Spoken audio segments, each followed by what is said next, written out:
Hey guys, happy Thursday. I hope that everyone had a good Thanksgiving and that everyone's kind of gotten back into the swing of things. Going back to work and kids going back to school and all those things. I'm actually warm, so I'm gonna take this off. So I haven't been on for a little bit. I haven't made a video for a little bit.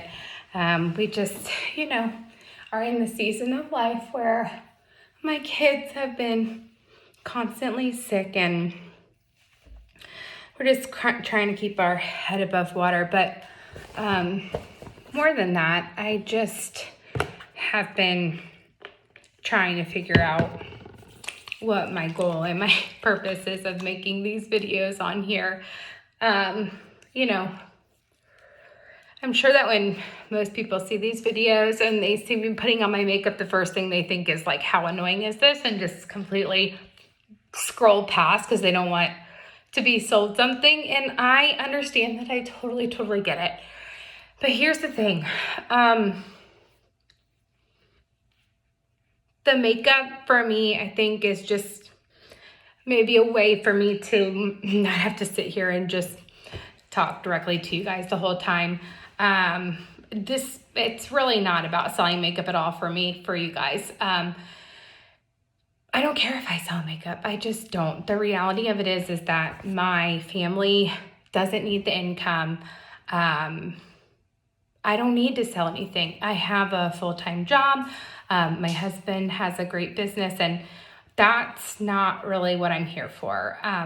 What I want to do is share the things that are on my heart that God is calling me to share.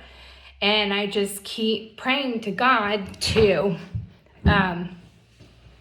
put things on my heart that I think are worth sharing. So if I'm not on here, it's because I don't know what to share. And I haven't, gotten anything from God to share. But over the past week or two, God keeps putting something on my heart. And that's this idea of having a generous heart. And so maybe part of me coming on here and doing the makeup is my way of being barefaced and raw with you guys and sharing what's on my heart and what God has put on my heart in a very raw way, right? I don't know. For women, there's not anything much more raw than showing your bare face. And I just want to kind of take this opportunity to not only show my bare face, but show my bare heart. And so I think that that's what I'm trying to do here and figure it out as I go and just listen to God and what he puts on my heart and go from there. But anyway, today is my dad's birthday. I'm going to try not to cry. I've already cried some today. But it's hard. It is hard.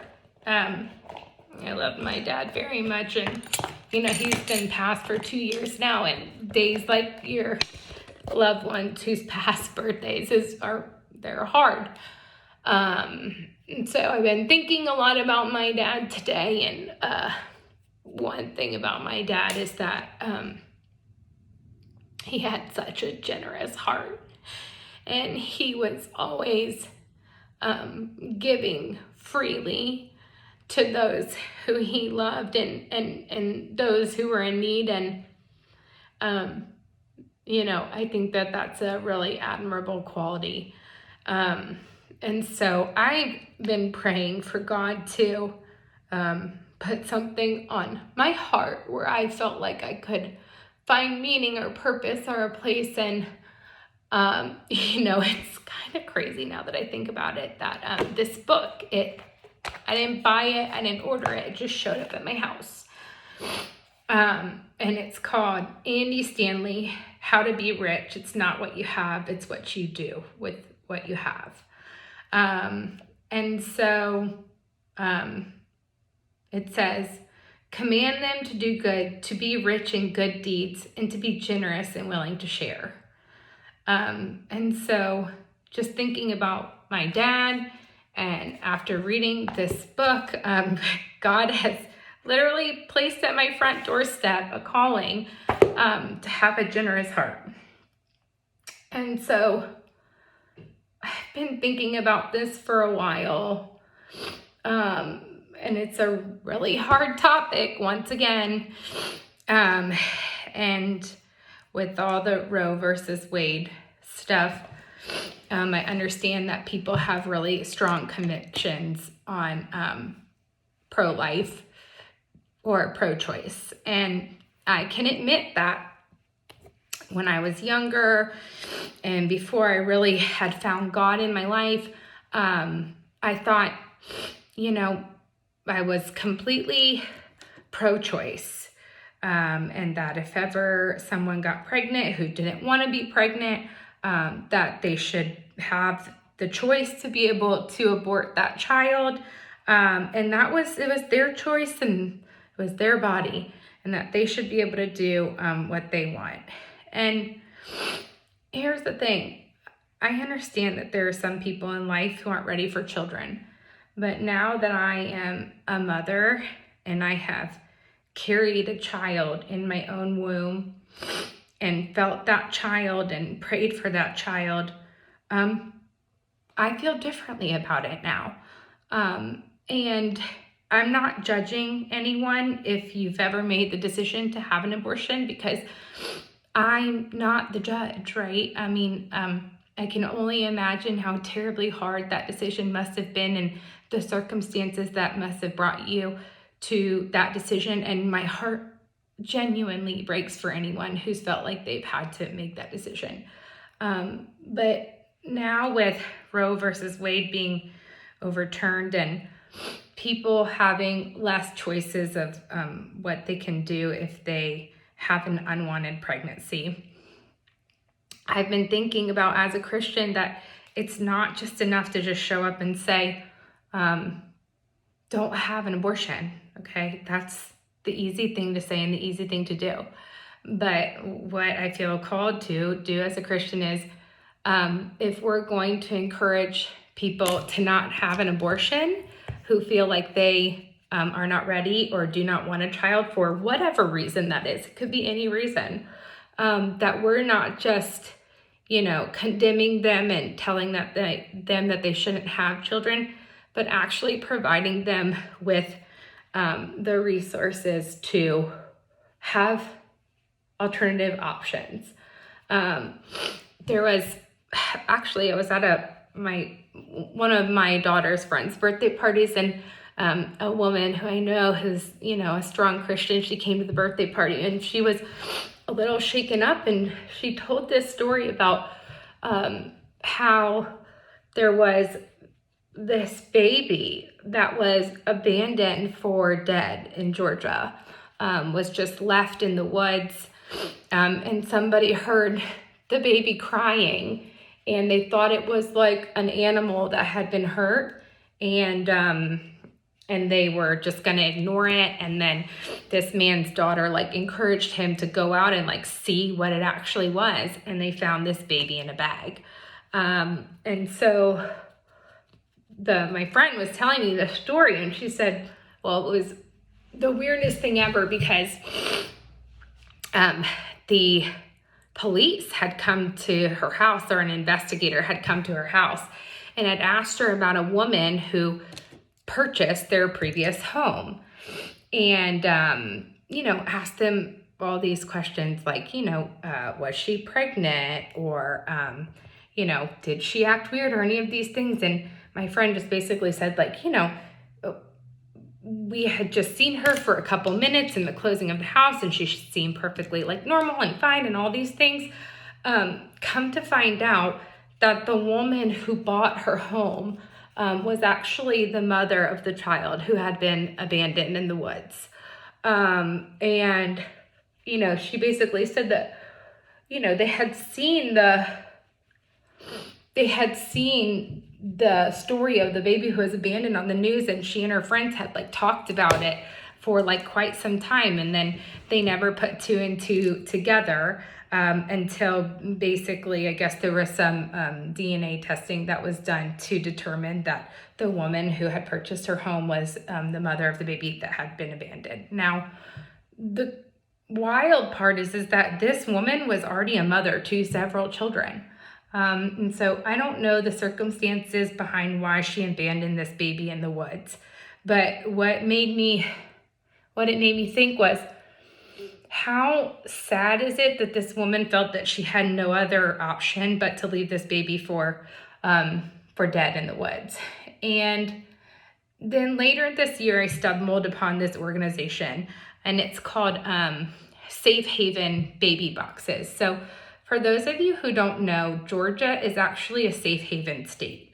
So if you have a child that you do not want within the first 30 days of the child's life after it is born, you can take that child to a fire station or a police office and surrender that baby to a person and not face any criminal charges, okay?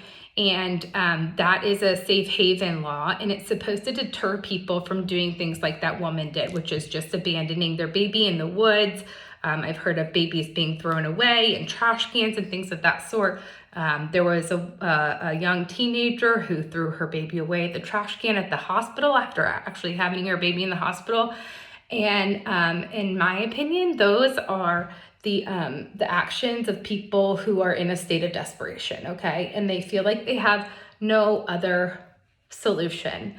And there are two things about this. One, I think that a lot of people don't know that this safe haven law is in effect, or that this service is available to them. But two, there is also a lot of shame and fear around surrendering your baby. People are afraid that they will get in trouble. They're afraid that they'll be questioned. They're afraid that maybe if they're a teenager, that their parents will be notified. There's all of these things that they are fearful of, which puts them in this state of desperation. And desperate people do desperate things. So there is an organization that is called Safe Haven Baby Boxes. And what this organization does is it basically is a baby box that is built into the side of fire stations or police stations that are open 24 hours a day. And it allows for somebody who wants to surrender a child to place the baby inside of a safe, warm box and do it anonymously so that they don't have to be fearful of being asked any questions or someone trying to talk them out of leaving the baby or whatever that is. And basically, once they place the baby in the box, once they close the box, it locks and it notifies someone in the police station or the fire station to come and get the baby. And then the baby is taken to the hospital and checked out. And then from there, they're put into some type of social service where they will be able to be adopted out by, and hopefully the goal is a loving home. And so I think that this has been on my heart for a while because if we want to encourage people to not have abortions, to keep their babies, and some of these people are people who either feel like they're not able to take care of a baby. Maybe they're in a domestic violence relationship. Maybe they're living in poverty. Maybe they're a teenager who got pregnant the first time that they had sex. Maybe they have had an abuser who has taken advantage of them and gotten them pregnant. This is an option for those people to be able to safely and anonymously give their baby up to somebody who actually wants the baby and is able to take care of the baby without them being questioned and without them, being prosecuted, and without anyone trying to talk them out of it. And so I just feel like as Christians, like if we're going to try to convince people to not have abortions and keep babies, we have to also give them the resources that they need to surrender a baby. And not everyone wants to surrender a baby to someone in person. And Some people are embarrassed and some people are hiding secrets. There are a lot of things that could potentially be behind it. So this season, in the spirit of having a generous heart, I am going to make a significant donation to the Safe Haven baby box in order to have a baby box placed somewhere here in the state of Georgia. So currently there are no Safe Haven baby boxes in the state of Georgia, and there are Safe Haven baby boxes in other states around the U.S. who have saved babies' lives. There have been babies who are placed in these boxes, and babies that have been saved because not only did the mother know that they were available, but had access to one. And so I think that it's a two-part. That one, we need to make sure that that parents and mothers know about the Safe Haven baby laws and what states they're in. And then we have to start to increase the accessibility to these Safe Haven baby boxes to allow these parents to safely surrender these children, and in hopes that if they feel like they have another option other than, aborting or, potentially leaving their child somewhere where they could face criminal charges, that they have a safe place to leave their baby and know that their baby will be taken care of. So that is something that I am going to make a large donation to this year in the spirit of having a generous heart.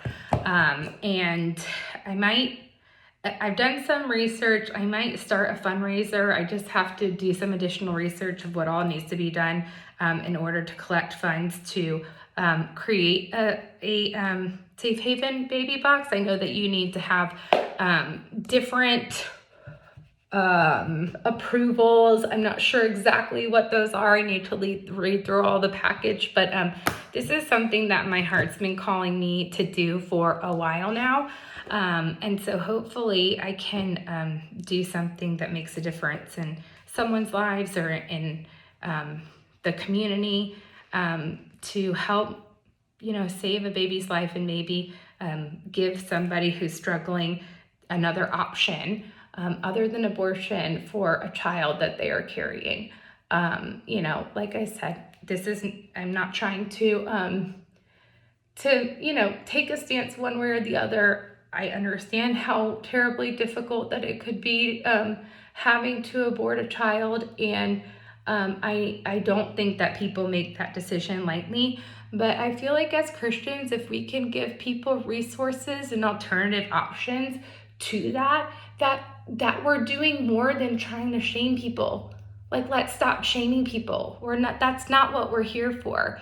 As Christians, we should be here to help people. And in any way that we can, let's try to start to help people and really step up our communities and be a helping hand. Andy said a lot about, about being a Christian and what that looks like and how you change the world as a Christian. And that's, having a serving heart, that's showing up in your community to help others. And he said something in his book that I thought was really, really interesting. And it's basically, he talks about how it's not how much money you have, but it's actually what you do with the money. And he says something about along the lines of how it's not really your money to begin with. God's granted you this money, and if you think about it as as never being yours to begin with, but just something that God has granted you to do good in the world, that you can give more freely, just knowing that it's all his to begin with. It was all his to start. And if you're contributing your money back to things that are glorifying Jesus Christ and glorifying his loving heart of servitude, that you never have to worry. And so I just, the other thing that he says, which I think is very interesting, is that most people want to be rich. And what most of us don't realize is that we already are rich. right now for the fact that I have makeup that I can put on, and I have clothes that I can put on, and I have food to eat. I mean, heck, I've got bottled water. Like, I mean, free, not free, but I mean, abundance of running water. I've got plenty of food. I've got clothes to wear. I've got shoes to wear. I have jewelry. We are so rich beyond measure. And you know, you can chase after more and more richness. And maybe that's what people think I'm trying to do by selling makeup. But really what I'm trying to do by selling makeup is open a door for conversation for what God has put in my heart, so that I can not only share with you, but also like internalize some of these things that God's putting on my heart and saying, Kyle, you need to do something. Don't just talk about it, do it. And so this is my way of talking about it, but also putting a plan in action to doing it. That's another thing that Andy talks about in his book is having a plan for generosity. It's really easy to, give the money at the cash register when they ask you to round up, or give the couple dollars to the guy who's asking for it on the side of the streets. But what are you doing in your life that is giving that's actually making you uncomfortable, right? And when you stretch yourself outside of your comfort zone, that's how you know that you're giving with a heart of generosity. Because unless you feel a little bit of that ping of like, this is uncomfortable, it's not at the level of generosity that God has asked of you, right? And so that's one thing that this season that I am challenging myself to do, because there's no riches that you can take with you to heaven except for the good deeds that you've done on this earth. And so there's no amount of money that you could ever earn that will get you favor in heaven, only the good deeds that you do on here on earth. So, don't be a hoarder of money, and don't chase riches is basically the moral of this story. Some of the quotes he said is, command those who are rich in this present world not to be arrogant, nor to put their hope in wealth, which is so uncertain, but to put their hope in God, who richly provides us all with everything for our enjoyment. Command them to do good, to be rich in good deeds, and to be generous and willing to share. I mean, basically, it's just saying that, the monetary wealth is so uncertain, and don't put your hope in trying to get more money, because there's never going to be enough hope in money. And that God provides us with everything for our enjoyment. So everything he's given to us is for us to use in his glory. And that includes all the money that we're having, all the things that we're thankful for. Be generous and willing to share. And so in this season, I'm really trying to focus on that and having a generous heart. And I hope that maybe by making some of these videos, I can encourage you guys to have a generous heart too. I just got a text message from my sister-in-law. She just said, I'm thinking about you and your dad today. And I'm thankful for that. I really am, because it's times like this that it's nice to have a community of those who genuinely care about you and can understand some of the sadness and the pain that you're going through on days like this. And so, I appreciate things like that. I'm so thankful for my father, who taught me to have a generous heart because of how generous his heart was. And I just pray today for you and for me that you know, that God will continue to place it on us to continue to give generously and work towards having a generous heart. And yeah, that's it. Okay. Thanks, guys. I hope you guys have a wonderful Thursday. I'm done with my makeup, not so barefaced anymore, but certainly this was, you know, another raw video. So, okay, talk to you guys next time. Bye.